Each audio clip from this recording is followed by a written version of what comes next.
Bonjour à tous. Petite vidéo aujourd'hui pour vous expliquer, pour vous partager un peu mon expérience par rapport aux pensées. Rencontrer ces pensées, comme vous pouvez le voir pour vous, c'est pas une mince affaire. Ça demande d'y revenir pour vraiment observer le mécanisme de la pensée. Lorsque j'ai vécu cette absorption dans le silence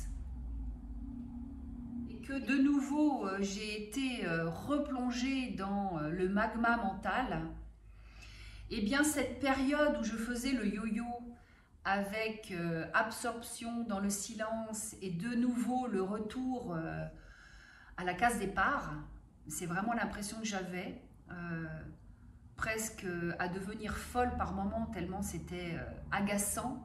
J'étais hyper irritée parce que ce silence était tellement bon que je m'étais accrochée à cette sensation et ça c'était vraiment pas bien.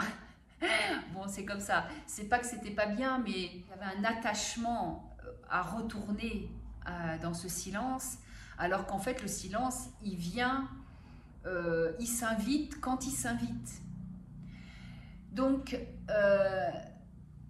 là où je voulais marquer cette expérience, c'est que lorsque j'ai pris conscience que je n'étais pas les pensées, eh bien c'était trop drôle d'ailleurs parce que ça m'a fait rire. En fait, j'ai eu un moment de rigolade parce que il y a eu quelque chose qui a été vu, il y a eu un mécanisme qui s'est vu. En fait, j'étais pas les pensées, j'étais pas l'auteur de mes pensées, mais en fait les pensées, elles apparaissaient et je me suis amusée à suivre le moment où j'avais une pensée qui arrivait. Et je me disais, mais en fait, ça vient d'où ce truc-là? C'est des pensées que je n'aurais pas choisies. Si je devais choisir mes pensées, je n'aurais pas choisi ce scénario merdique qui s'accompagnait d'émotionnel, qui s'accompagnait de haine par rapport à quelque chose que j'avais vécu, qui s'accompagnait d'un truc que j'aurais pas voulu choisir en fait. Mais ça se choisissait. Et alors évidemment, le mental est un programme qui contient tout le passé, donc je ne vous dis pas comment ça se régale là-dedans. Et du coup, la pensée, je l'ai observée et je l'ai suivie. J'étais un petit peu comme si je guettais quelque chose. J'étais aux aguets. Et en plus, c'était trop drôle parce qu'au moment où j'observe ça, dans ma vie, je vis quelque chose qui m'a mis dans le guetté. La maison où j'habitais, en gros, la maison où j'habitais, c'était une grande maison et j'habitais juste dans un petit studio et la maison était... Enfin, j'avais pas accès à la maison, c'était vraiment un local complètement fermé. Et la maison avait été cambriolée dans la nuit et j'avais entendu quelque chose, mais bon, rien qui pouvait me dire qu'il y avait un cambriolage là-haut.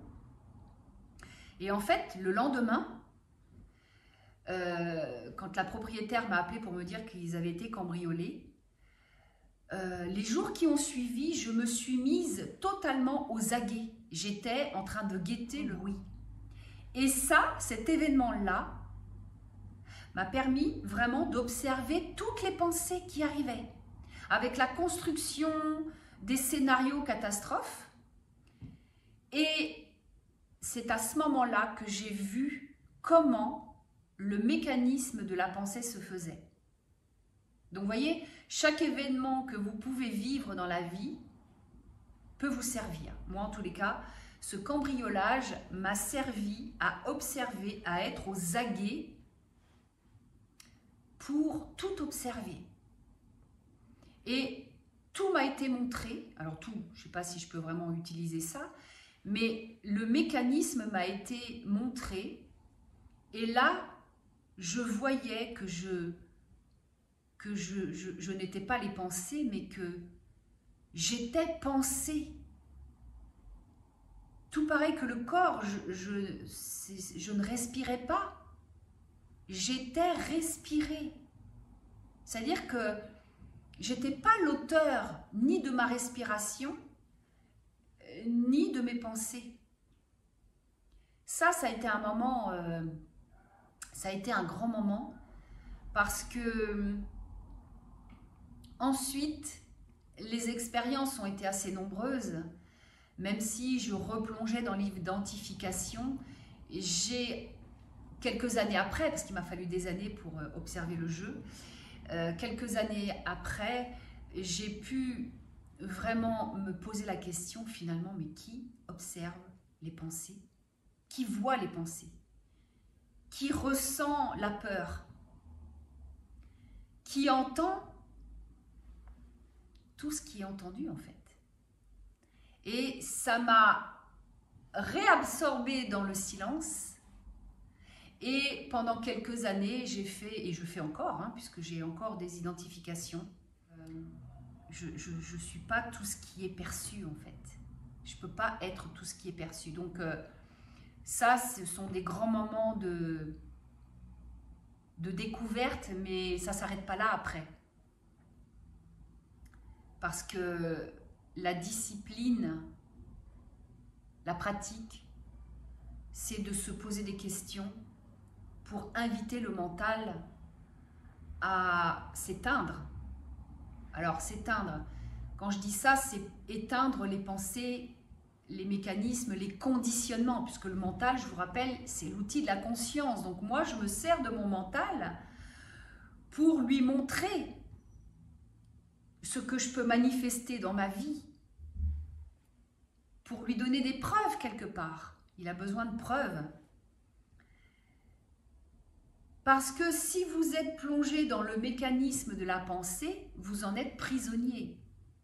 Vous êtes prisonnier d'une histoire, d'un scénario, d'une peur, d'une angoisse, d'une anxiété qui va venir contracter, tendre le corps.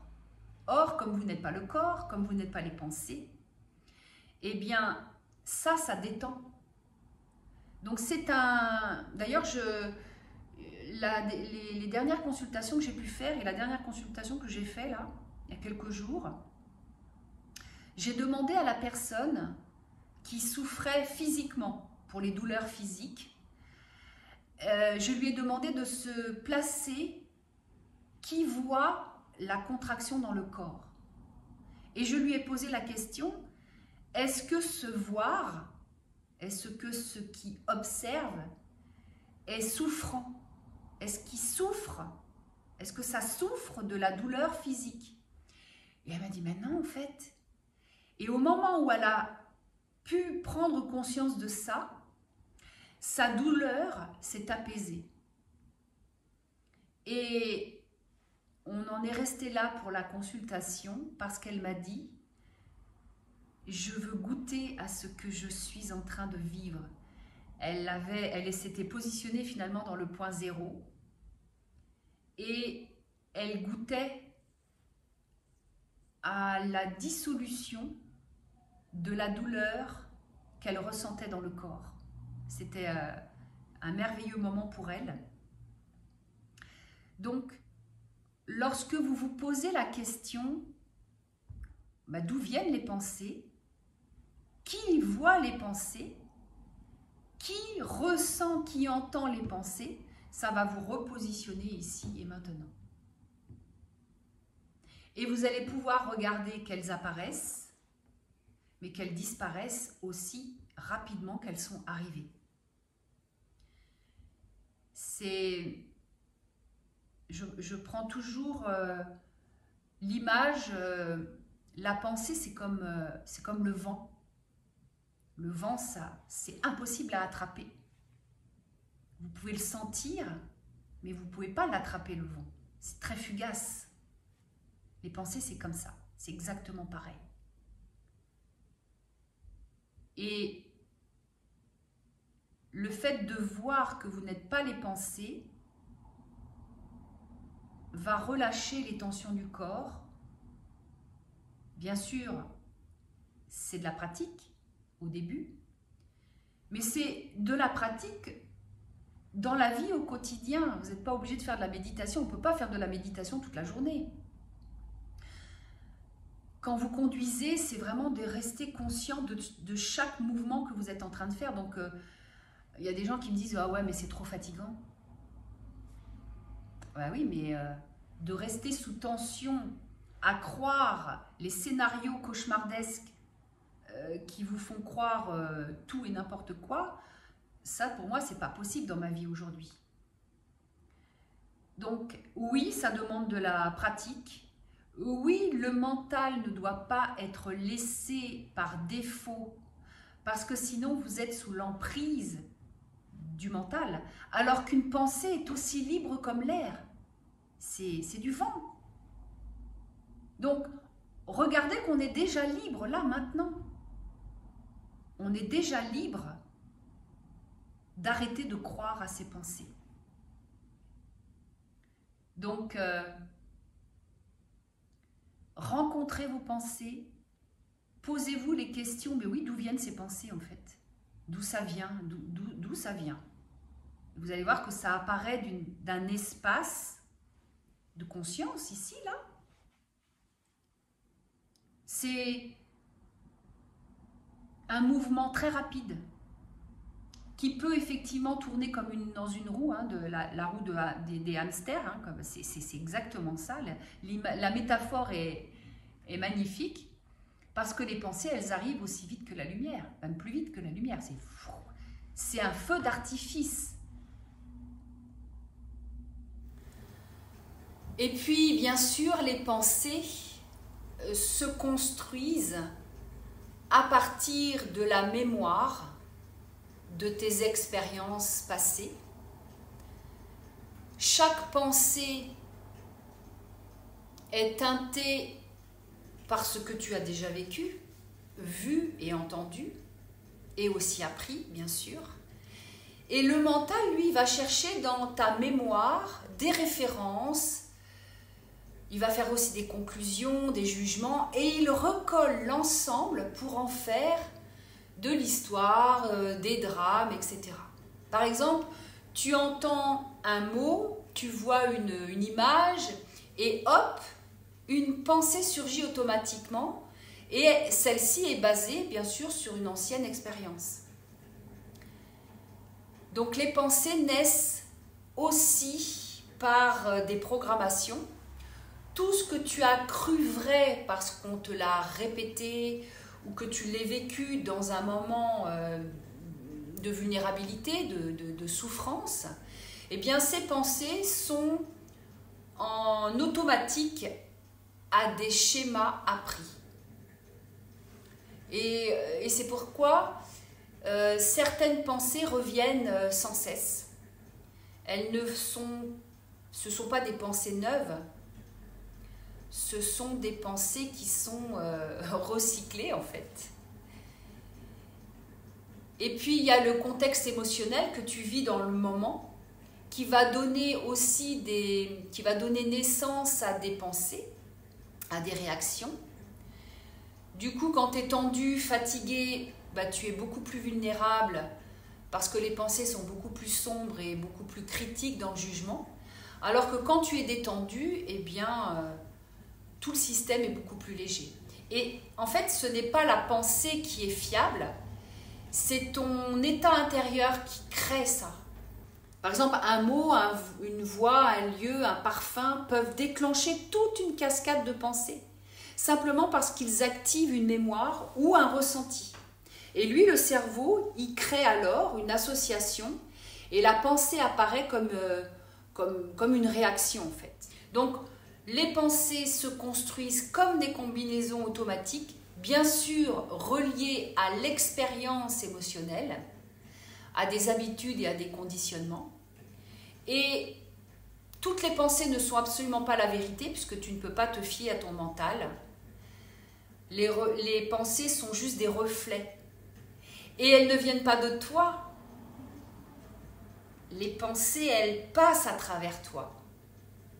Et ce n'est que lorsque tu t'identifies que la souffrance arrive. Et du coup, la seule chose à faire, c'est de rencontrer tes pensées avec beaucoup de compréhension et de conscience.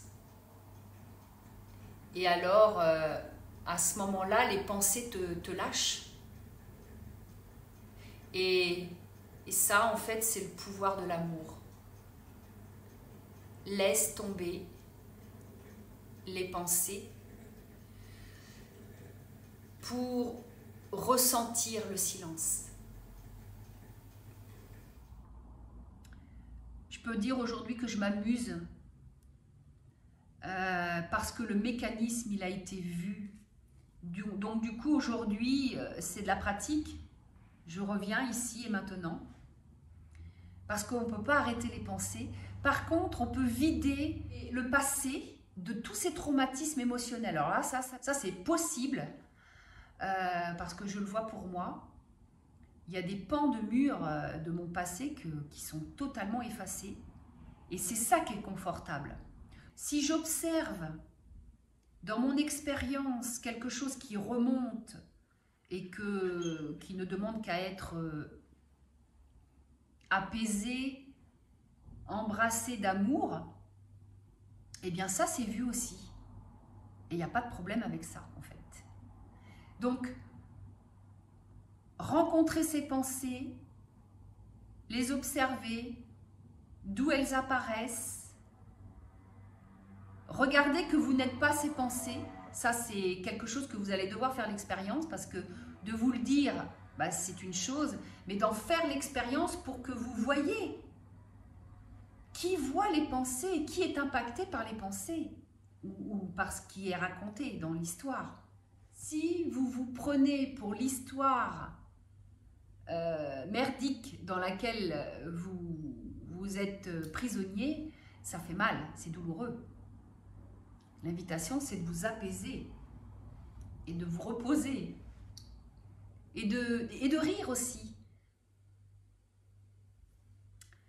Je vais vous laisser ici avec votre pratique. Observez, discernez le vrai du faux. Et je vous retrouve dans d'autres aventures. À très vite.